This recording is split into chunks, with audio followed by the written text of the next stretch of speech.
guys, Lindsay here, the Frugal Crafter.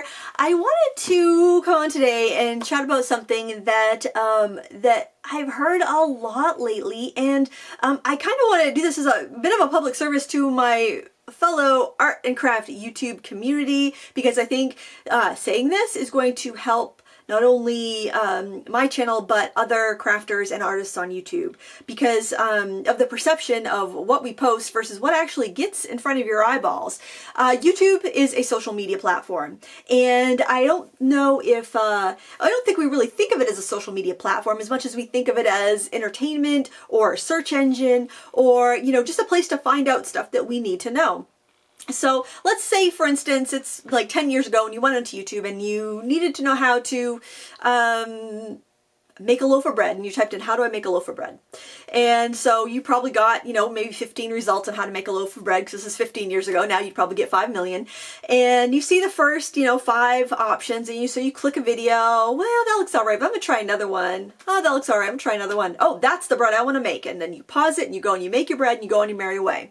So that's fine and dandy. That's great. You found that useful. Maybe you gave it a thumbs up, and that video went on to be recommended to other people that wanted to know how to make a loaf of bread.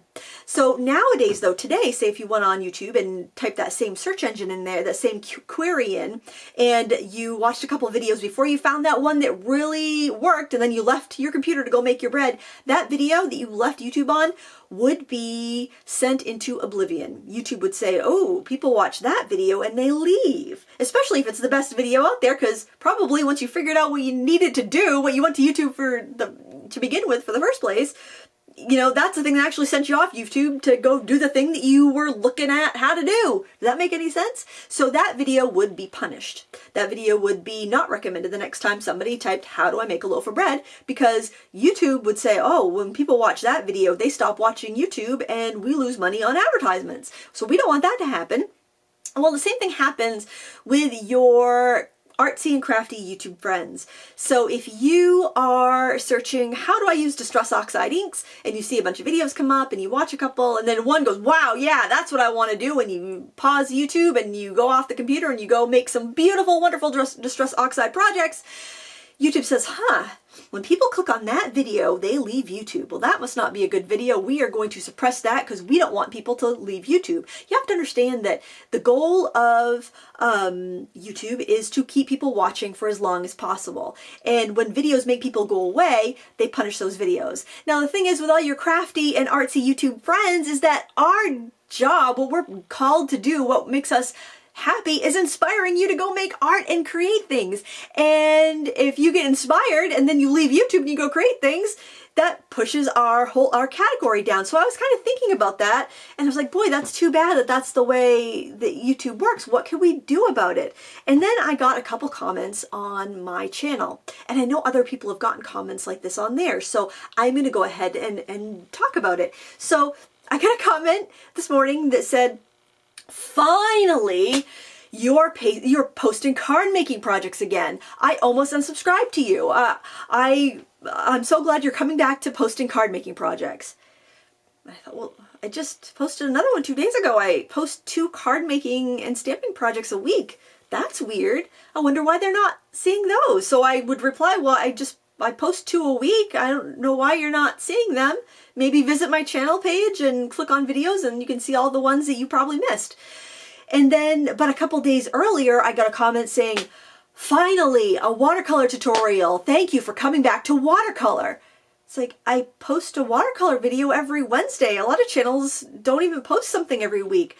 I post 5 videos a week. You know, I'm like, how are people not seeing these? You know, and I'm like, that's not enough. 5 videos a week aren't enough. And I was feeling really frustrated.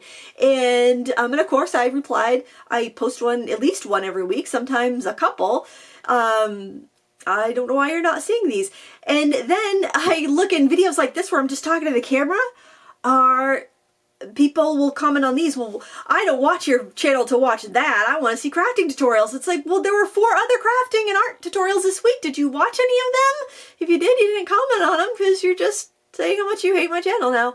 And that makes me sad. But it occurred to me that probably when you're watching a video like this, listening to me gab about something, you're probably then going on to watch another video. You're probably watching it at a time where you're just kicking back, chilling out. Maybe you're crafting and you're listening to stuff in the background. I do that all the time. I love that.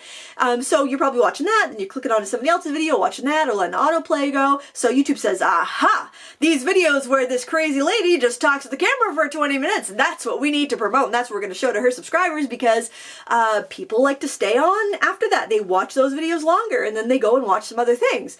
But I was also watching the people unsubscribe from videos like this in a higher amount than they do from my tutorial videos. So I was like, geez, what can I do? And I thought, well, why don't I do a video like this talking about that, so that people will know how to support their favorite crafty people on YouTube, and also get recommended the videos that they want to see. So it used to be when you would log into YouTube 10 years ago, I've been on YouTube a long time, I've been on for about 10 years, you would see your subscription feed, and you would see all these channels that you proactively click subscribe to that you didn't want to miss anything from.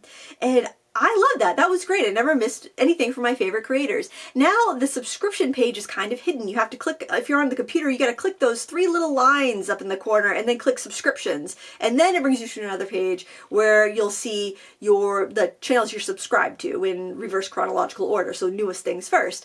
That's usually what I do first, because I want to make sure that if there's something I want to see from somebody I'm subscribed to, that gets played first and starts my watch session, because the first video that gets played when you log on to YouTube, that one gets promoted. So when you're going to go on YouTube to watch some stuff, look at your subscriptions and click on your favorite YouTuber first, because that's going to help them. Now, what you don't want to do is end on your favorite YouTuber. So if you have clicked over to subscribe, you're watching a few things, and then you're like, oh, I only have 5 minutes left. I'm going to squeeze in that last video. If you can, start another one playing afterwards. Now, what I do, and it's a pretty safe thing to do, I will click on a video of one of the late night TV hosts, because YouTube loves those. They put their most expensive advertising on those, and they're not going to suppress their views at all. So I know it's not hurting them if I click on that to be my last video to play when I'm done a watch session. So that's what I do, so I don't unintentionally harm anybody I really care about on YouTube, any channels that I really care about growing.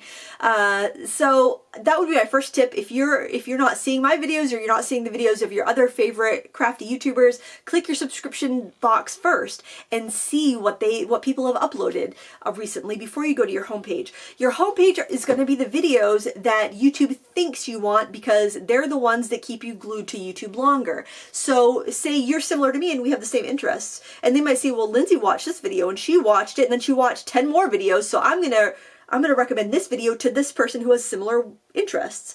So you're not necessarily seeing the videos that you are most likely to want to see. You're seeing the videos that you're most likely to watch longer. So sometimes those are the same, but often they're not. And there's been a lot of channels that posted quick and to the point videos that have been just suppressed and squashed over the last couple of years, especially animation channels and whatnot. So I just wanted to put that out there. If you have been like, Lindsay, why don't you post watercolor anymore? Lindsay, why don't you post card making videos anymore? I'm still posting them. They're just not showing up on your homepage. So YouTube likes these videos, so hopefully that will kind of give you the information on how to find the videos that you've been missing from your favorite creators. I have had the same problem finding the really good stuff that my favorite YouTubers are posting out there. One thing I did was deleted my watch history so that it would kind of churn up a whole new batch of recommended videos. But the best thing is to look at your subscription feeds, and when you do have a favorite YouTuber, a favorite crafter or artist, if they have a blog, follow it. If you can sign up for an email, that's great, because then you'll get an email every day. I have an email subscription on my blog. It's free. It's right up in the upper left-hand corner. You can subscribe by email, and every tutorial that I post to YouTube gets posted like the day after on my blog, so you won't miss anything if you haven't been seeing my card making, stamping, crafty recipe, watercolor, or any of those tutorials. So, and that's something you could do to any of your favorite creators. And if you are a YouTube creator and you're just feeling frustrated about keeping up your blog because you don't feel like it's making an impact, Please do not let your blog go, ladies and gentlemen of the crafty, artsy YouTube world, because that is the only place you control. I had a friend here on YouTube whose channel got pulled down. They said she violated community guidelines, and she didn't. Luckily, she had enough friends that had partner managers that could say, hey, she didn't do anything wrong, bring her channel back. But that was horrifying. Luckily, she had a blog, and she could say, listen, something's crazy going on. Hopefully everything will be fixed soon. So anybody that still wanted to find her would have a place to find her. So if you are a card maker or an artist or watercolor painter, crafty person, whatever you do, please keep up your blog, because it's a place that people can find you if something goes wrong on YouTube and it goes away, or your channel gets taken down for no good reason. It happens to people. And when I hear YouTubers say, I don't think I'm going to do my blog anymore, I just like, no, that is the place you control. You don't control Facebook, you don't control Instagram, you don't control any of those places. And if you want to support your favorite YouTubers, see if they have a blog and follow it if they do. And that way you won't miss what they have to say. I feel like we get badgered by so much information nowadays. You go to Facebook, you forget what you went there for. You go to YouTube, you forget what you went there for. You go to Pinterest, you forget what you went there for. Because these platforms are so intent on distracting you into falling down the rabbit hole, spending a lot of time and seeing more advertisements. And you can't fault them for that. They're a business. I totally understand.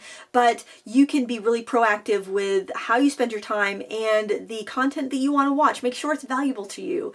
The best thing in the world, I think, is when you are so inspired by something I've created that you need to stop and create it. You need to just hold the phone. This is so fun. I got to go try that and see how that works. That like warms my heart. That's what I am called. That's what I want to do, is inspire people and teach people and get people excited about art. But it's so unfortunate that people that also have that same passion get punished for, you know, sending people off the platform because you've broken the stupor, and people are like, yeah, I want to make that. I can grab my supplies right now and try that.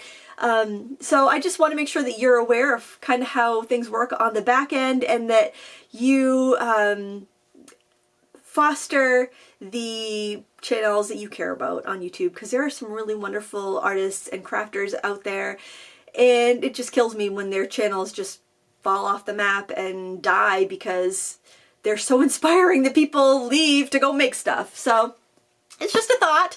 I hope you enjoyed this chatty video, and I hope you watch another video. Keep that watch time going, people. But honestly, all kidding aside, I hope you create something fun today, and I hope I inspired you a little bit to do that. Thanks for watching. Until next time, happy crafting.